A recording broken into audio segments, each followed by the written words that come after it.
प्रधानमंत्री नरेंद्र मोदी ने देश के कुछ हिस्सों में चक्रवात के बाद पैदा बाढ़ की स्थिति की समीक्षा के लिए उच्च स्तरीय बैठक की। इस दौरान प्रभावित लोगों की सहायता के लिए चल रहे प्रयासों का जायजा लिया गया। पीएम ने देश में गर्म लहर की स्थिति और मानसून की तैयारी की भी समीक्षा की। प्रधानमंत्री ने निर्देश दिया है कि आग की घटनाओं को रोकने और उनसे निपटने के लिए उचित अभ्यास नियमित आधार पर किया जाए। पीएम ने यह भी निर्देश दिया कि अस्पतालों और अन्य सार्वजनिक स्थानों का अग्नि ऑडिट और विद्युत सुरक्षा ऑडिट नियमित रूप से किया जाए।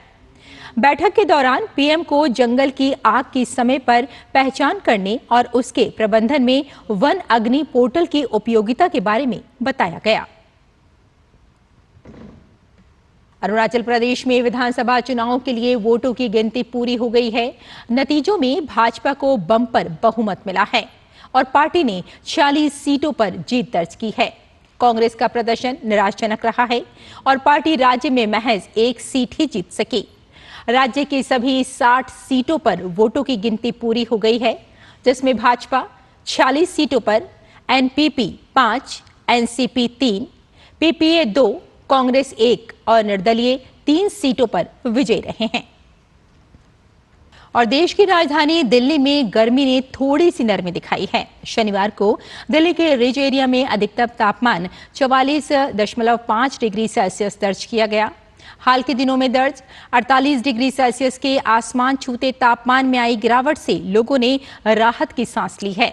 लेकिन मौसम की मार से बचने के बाद भी दिल्ली की जनता जल संकट से जूझ रही है और जनता को अब पानी की भारी किल्लत का सामना करना पड़ रहा है। जल संकट के कारण दिल्ली के कई इलाकों में टैंकरों के जरिए पानी की आपूर्ति की जा रही है, लेकिन ये पर्याप्त न होने के कारण पानी के टैंकर को देखकर लोग उस पर झपट पड़ते हैं और सैकड़ों लोगों में अफरा तफरी मच जाती है। इसी बीच दिल्ली जल बोर्ड ने बड़ी घोषणा की है कि जिन इलाकों में सुबह और शाम पानी की सप्लाई आती है, वहां हालात सामान्य होने तक अब सिर्फ एक टाइम ही पानी आएगा। साथ ही लोगों से पानी को बर्बाद नहीं करने की अपील की गई है।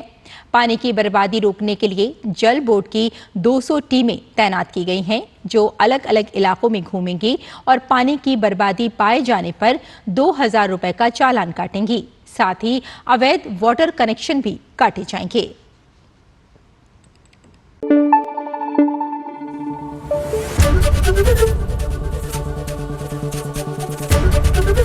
एबीपी न्यूज आपको रखे आगे।